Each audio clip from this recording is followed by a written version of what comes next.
It's about time, it's about time.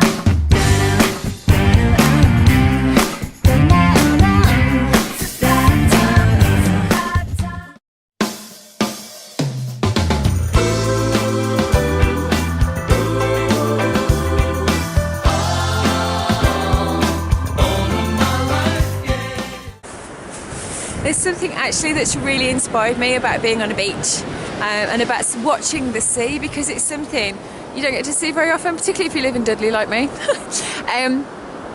Is that I've been watching surfers. I'll just put the sea behind me so you can see. I've been watching surfers this week, and it's really interesting to see how they read waves. And there's waves that you think, why aren't you jumping on that wave? Because it looks like it's really huge, and then you can see that there's kind of no power in it, and they know which ones to jump on and which ones to leave. And I was thinking about that, you know, obviously, like, start of a new year, lots of challenges, especially for me this year. It's quite an unusual year. I'll be able to tell you more about that as we go on. But things are going to be a little bit different this year in terms of my writing. Exciting, but different. And I just thought that. I thought, which waves do you ride, you know, as a writer? How do you hold your nerve when things are different and things are, you know, you've tried different things and everybody else seems to be doing one kind of thing and you want to write a different kind of story. I think you've just got to believe in the story that you're writing. I think that's the only way to do it. And like the surfers that I've been watching, choose your wave, choose what you're going to jump on. Maybe that's my WriteFoxy thought. Choose the wave. You know, it's up to you what you want to ride, and other people might be seeing huge waves going out there that then peter out really quickly. If you're telling the story that you want to tell, then you're deciding which wave you want to ride. And that's given me quite a bit of hope after being really uncertain for a few months about what to do next.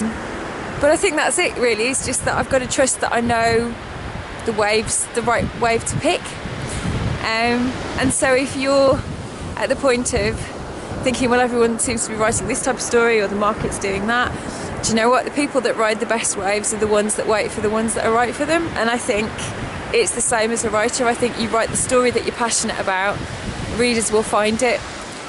Because one thing that really impressed on me over the past sort of month or so, I've been thinking about these books that go out and sell, you know, millions and millions and millions. And to a certain extent, Fairy Tale was similar in a much smaller sense, but at the time it came out, I mean, it sold 100,000 copies in about 8 weeks, which is just mad. And they were all paperbacks because it was before ebooks. But these people that sell these huge books, things like The Girl on the Train, you know, 50 Shades, I suppose, the books that are out there, the people who wrote those books didn't write them with a market in mind. They wrote them because it was the book they wanted to tell. It was the story they wanted to tell, it was the book they wanted to write, and they had to write it all the time they wrote it. They were writing it while people were catching different waves.